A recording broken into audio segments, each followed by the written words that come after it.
In the heart of the Droskuri expanse, where stars shimmered like burning diamonds and whole civilizations avoided for fear of what lurked there, flew the dreadnought Vexor Thurn. Aboard it was Commander Lirathai Vex, daughter of the Lurian Dominion's High Matriarch, and a warrior trained in 27 martial forms. Her mission: investigate the latest rumors that something or someone had pacified the beast known only as the Maw. The Maw was not a myth. It was real. A living weapon. A remnant of ancient times when gods made monsters and released them into the void. Entire fleets had been lost to it. 1,000 worlds mourned its wrath. And now, it was quiet. "Scan again," Lirathai snapped, pacing across the bridge. Her armored boots clanked against obsidian alloy panels. "I want confirmation." "Yes, Commander," her officer replied. "Readings confirm the Maw is no longer roaming. It's stationary, orbiting a rogue moon. No hostile activity for over 9 cycles." Lirathai narrowed her eyes at the image on the holoscreen. The creature was unmistakable. Massive, armored, winged, and surrounded by a nebulous cloud of electric vapor.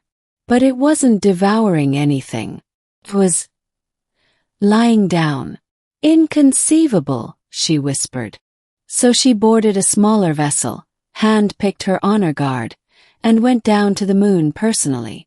If it was a trap, she'd face it herself.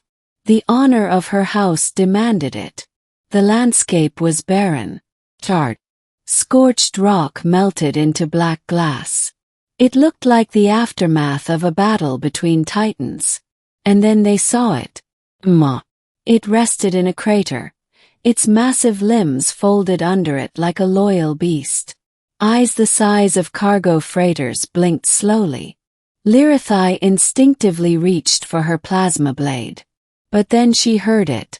Whistling. A melodic, relaxed tune human in nature. Lirathai turned her head, and saw a figure, tall and lean, sitting atop a boulder a few meters from the creature's snout. Human. No armor. No weapons. Just a wide-brimmed explorer's hat and a weathered cloak. He was tossing a ball-sized chunk of dried meat into the air, and the Maw snapped it up like a trained hound. "What in the Empress's name?" Lirathai muttered. The human noticed them at last and waved casually. "Hey there. You're not another extermination squad, are you?" Her guards raised their weapons. She held up a hand to stop them. "I am Commander Lirathai Vex of the Lurian Dominion. And you, human, are trespassing in a classified containment zone." "Containment zone," he laughed. "I think you're late to the party, Commander." She stepped closer, studying him with disbelief. "Who are you?" "Name's Mason Kale," he said, hopping down. "Galactic zoologist, specializing in apex xenofauna. And this lovely beast here.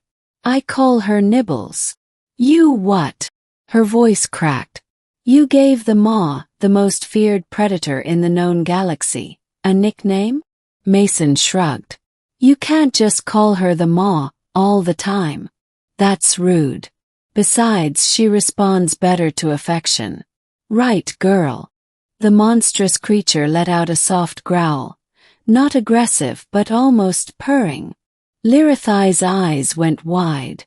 This is not possible. Back at the makeshift camp, Lirathai demanded answers. Mason poured himself a cup of synthetic coffee and leaned against a cargo crate. "Everyone tried to kill her. Lasers.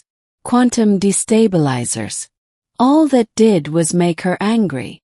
She consumed entire battlecruisers whole," Lirathai reminded him. "Yup. That's what apex predators do when they're cornered. But I watched, studied her patterns, noticed something everyone else missed. She only attacked when provoked. You're saying she's not naturally aggressive. She's defensive. Scared. And she was always alone." Lirithai crossed her arms, skeptical. So you walked up and offered her friendship? He chuckled. Hardly. I spent months earning her trust. Fed her. Mimicked her vocalizations. Used scent markers. Gave her space. And after a while she let me near. One day she curled around me and went to sleep. The warrior's jaw clenched. She could have devoured you. She still could. But she won't. He nodded at the massive creature now snoring softly behind them. She's not a monster. Just misunderstood. Lirithai stared at him as if he were mad. Maybe he was. But she couldn't deny the truth of what she saw. 3 days passed. Lirithai remained to observe, trying to disprove what she was seeing. She watched as Mason washed the maw's armored hide with a repulsor hose. Saw how it lowered its head to nuzzle his side. She saw him reading ancient poetry to it, playing low-tone music, and even teaching it to respond to basic hand signals. She studied the beast's vitals with her own scanners. No sedatives, no implants, no restraining fields. It was truly at peace. And something inside her, something hard and brittle, began to crack. You're risking everything for a beast, she told him one night as they sat by a fire. He looked at her seriously. We've killed too many things we didn't understand. You call her the most feared creature. But who taught her to fear us first? Lirithai was silent. On the 6th night the skies lit up. An automated assault fleet, an old failsafe, had arrived. It had detected the maw's presence and was en route to eliminate it. No, no, no, Mason muttered, scrambling to his console. They'll spook her. She'll lash out again. Lirithai's own communicator chimed. Commander Vex, confirm. We have weapons lock on the target. Orders. Her mouth went dry. She looked at Mason, who was running toward the creature. Nibbles, he shouted. Stay down. It's okay, girl. I'm here. The beast stirred, confused by the lights. His hackles rose. Lirithai made a decision. Cancel strike, she ordered. Repeat. The creature is hostile. I said stand down, she roared. I will take full political and military responsibility. The ships paused. She activated her personal beacon and launched it skyward, signaling that the zone was under high-level diplomatic jurisdiction. Then she ran down and stood beside Mason, both of them dwarfed by the awakening Titan. He turned to her wide-eyed. You stopped them. I did, she replied, drawing a shaky breath. I hope I'm not wrong. The maw looked at both of them, then slowly lowered itself again, curling its body around them protectively. News of what transpired traveled fast. Lirithai Vex, a warrior bred for battle, had sided with a human and spared the galaxy's greatest terror. The Lurian matriarchy was furious at first, but as more scientific communities rallied behind Mason's findings, the narrative shifted.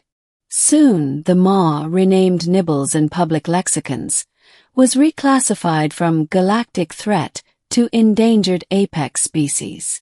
A sanctuary was constructed around the rogue moon. Mason was appointed chief conservator. And to everyone's shock, Lirithai stayed. Years passed. Diplomats visited. Children were brought in shuttles to watch from afar. The creature never harmed another soul. And Lirithai. She found herself laughing more. Smiling. Her days of war faded into memory.